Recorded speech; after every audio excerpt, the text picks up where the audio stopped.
In the followings, we'll try to explain the concept of interrupts using EMU 8086 in MS-DOS real mode. We'll try a program that draw some lines in a screen generated by interrupt 10. First using a subroutine and the instruction call, then using a user-defined interrupt with a vector 80 hexa. We'll see how to modify the interrupt table for delivering the address of the subroutine. First we must declare a model let's say small, for reserving segments for data, code and stack. The stack will be, for example, at 100 hexa. Then we'll start writing the code, the directive point code. Then we'll invoke interrupt 10 hexa with the function for initialization for the user screen with AH0 and AL13 hexa. This means 320 by 240 points. Then we declare interrupt 10 hexa. And now we'll have the screen, which is at the address A000 hexa. Then we'll declare the horizontal dimension of the user screen as 320 points. We'll put the address A000 hexa in DS,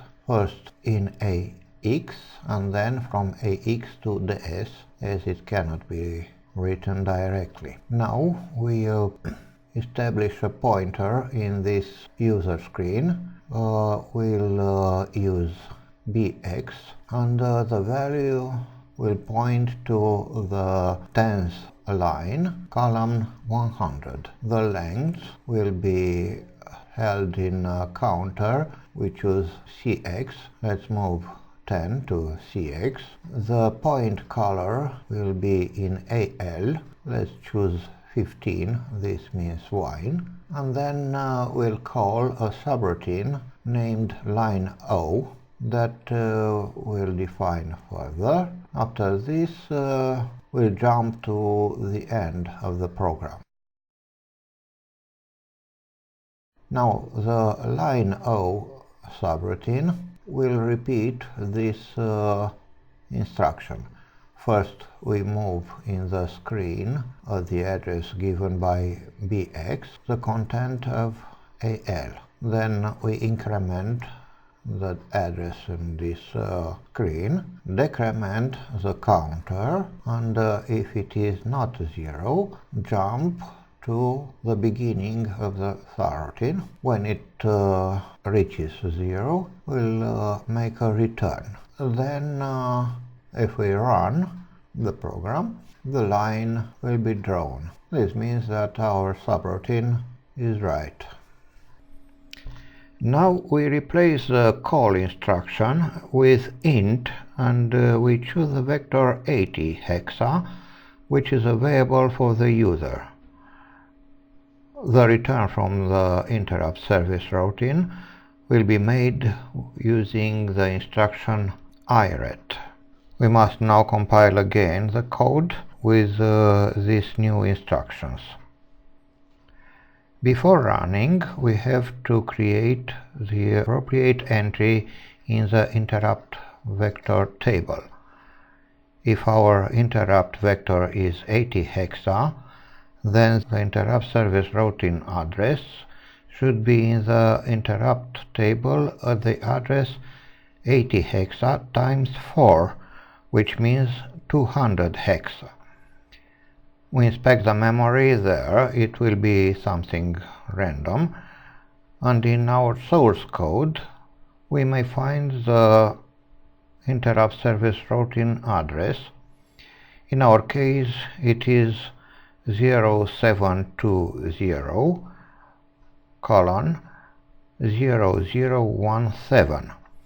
composed by the CS, which is 0720, and the effective address, which is 0017.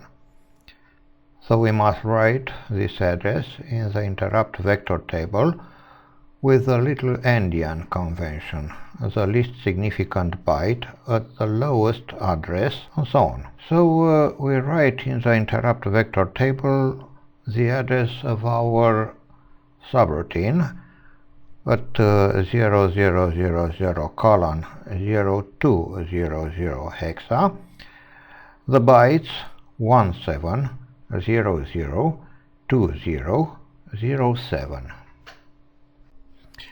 Now we will run the program step by step and watch what happens. First AH was written with 0, then NAL with 13 hexa. The interrupt 10 hexa is invoked and the user screen appears.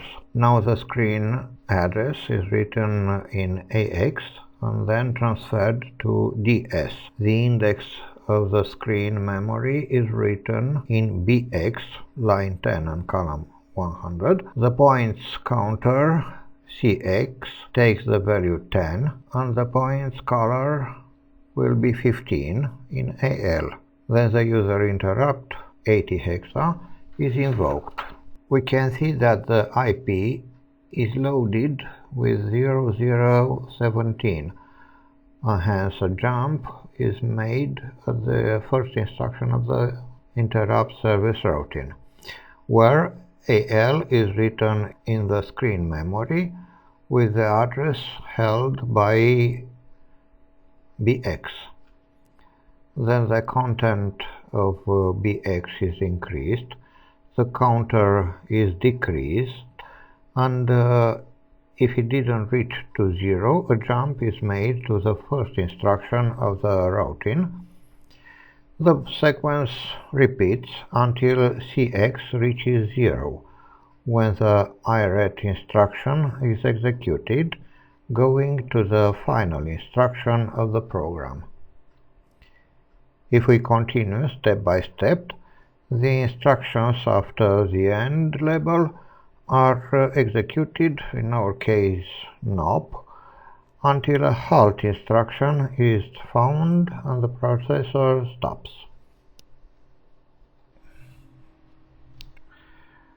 Of course, it's not convenient to manually write the interrupt vector table, so we'll insert a sequence in the program that will write the appropriate entry in it before invoking the interrupt.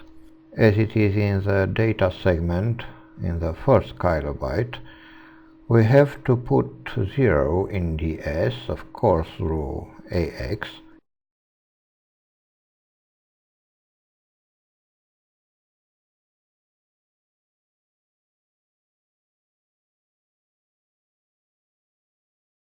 Then the interrupt vector is written in BX, which will be multiplied with 4 by shifting to left twice.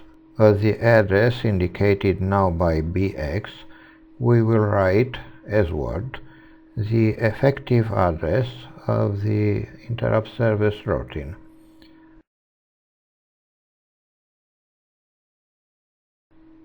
At the next two addresses, we have to write the segment address of the interrupt service routine, which is in CS. Now we run the program and verify that everything goes right.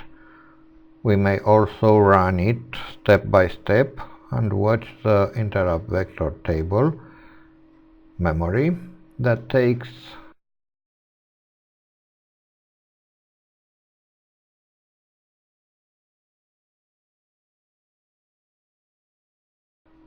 the right values.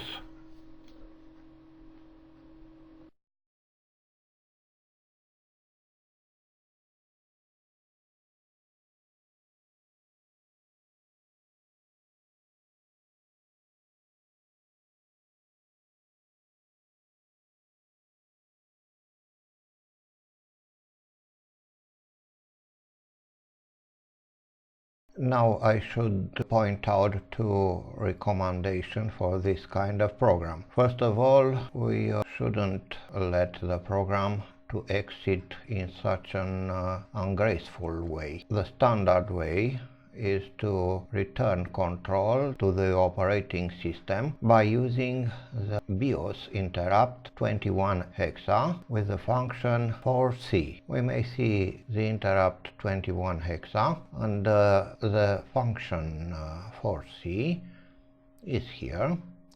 We have to put in AH the byte forC hexa and then invoke interrupt 21. Let's do this. So move AH forC hexa, interrupt 21. You see here the emulator halted, but there is no control of what the processor was doing up till he found this instruction. So let's emulate this version of the program and see what happens. Run. Now you see the message, program has returned control to the operating system, which indicates that the program ended gracefully. If we use interrupt 21 hexa, there is a way to set the interrupt vector for user interrupt using also interrupt 21 hexa with the function 25 hexa. Let's see. In AH we'll write 25 hexa, in AL the interrupt number, and in DSTX the address of the interrupt service routine. Let's do this. First we should comment the way that we wrote in the interrupt table. And now let's start programming. First of all, we must write in DS the segment address of the interrupt handler. It is of course in the code segment, so it must transfer the code segment in data segment. This can be done using AX. So move AX CS, then move DS AX.